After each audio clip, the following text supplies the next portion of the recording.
आपल्या आयुष्यात कुठली साडेसाती कवा मागे लागेल आणि कशी लागेल काय सुद्धा सांगता येत नाही. आता असं का म्हणाले की नाही सांगतो थांबा. आई साहेबांचं सकाळ सकाळी आवरा घेतलेलं तवर कोणतर बाहेरनं हाक मारली. बाहेर जाऊन बघितलं तर कळाल की अडचणीत भरायला आले पाणी. आयुष्यात सगळ्या गोष्टी टाइमवर होतील कारण पाणी कवा सुद्धा वेळेवर येणार. पाणी टाकीत सूट नाही की नाही. घरातली किरकोळ कामं होती ती आपली पटापटा आवरून घेतलो. कामं आवरतच आई साहेबांचं औषध तयार करून लागलंच देऊन घेतलं. पण मित्रांनो एक गोष्ट लक्षात ठेवा, असली साडेसाती आपल्या किती जरी मागे लागली तर त्याच्या मुंडक्यावर नाचायचं, आपण पुढे बघून चालतच राहायचं. येणाऱ्या अडचणीनं चालतंय किंवा म्हणायचं आणि आपण आनंदातच जगायचं. आजच्या दिवसाचा आनंद घ्यायला शिका कारण उद्या कोणच बघितलेला नाही आणि आजचा दिवस जर समाधान जगला तर उद्याचा दिवस आपोआप आनंदात जाईल.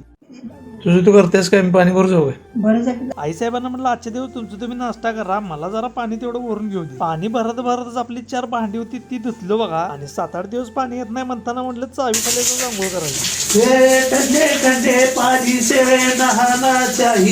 आयुष्य जगण्याची खरी व्याख्या काय असेल तर की नाही, उद्याच्या दिवसाचं टेन्शन न घेता आजचा दिवस समाधानानं जगणे हीच आहे भावानो. त्यामुळे लय लोड घ्यायचा नाही, चालतंय किंवा म्हणायचं आणि आनंदानंच जगायचं.